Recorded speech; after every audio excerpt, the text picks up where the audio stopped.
kabalastugan.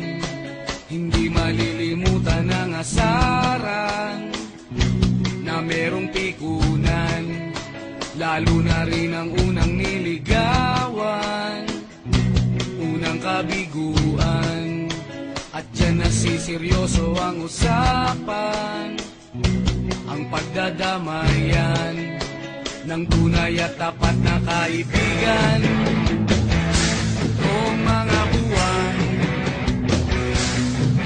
kaibigan namang maaasahan.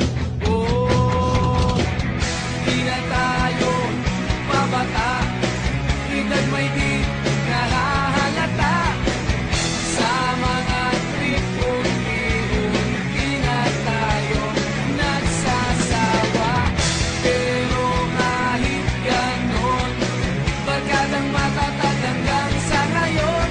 Minsan man magkita, tiyak may kwela, yan ang aking mga tropa.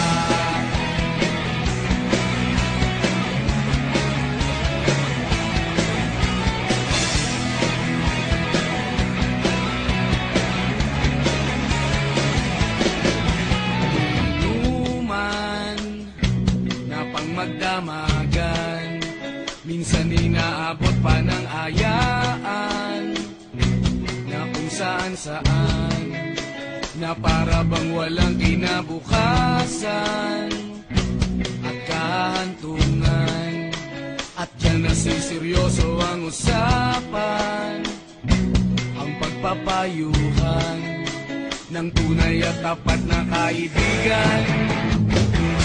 Kung mga baliw